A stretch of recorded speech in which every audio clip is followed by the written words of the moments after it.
識唔識啊？好輕鬆嘅一首歌，識唱嘅一首上台。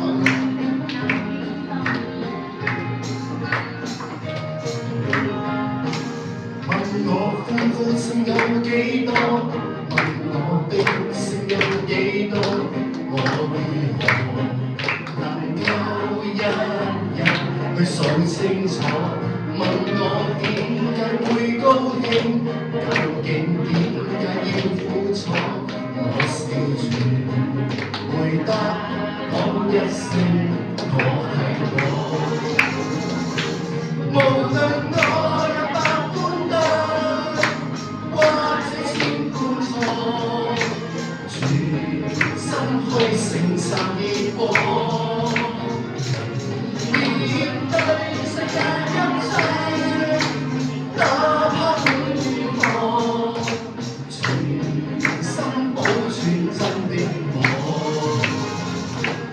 問我得失有幾多？其實得失不必清楚，我但求能夠一一去數清楚。願我一生去到終結，無論的轉折去風波，我仍然能夠講一聲我係我。咩歌詞又講喎？我笑住回答講一聲我係我。嗱，今日各位我記，生命中雖然有歡呼和悲傷，最重要嘅就唔好迷失自己。聖經裏邊保羅曾經對我説過：我今日成為何等嘅人，是蒙神嘅恩才成為咁嘅人。所以無論如何，世界上點樣評定你哋對同埋錯，你哋永遠都係神嘅獨一嘅參照，好嘛？有百般對，或者千般錯。全心去承受結果，面對世界一切，哪怕會如何，全心保存真的我。問我得失有幾多？其實得失不必清楚，我但求能夠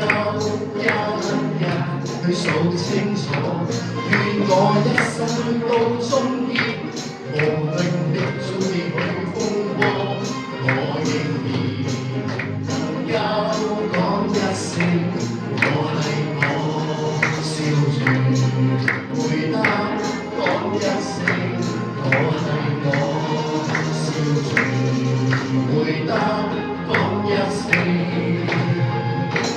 我係我。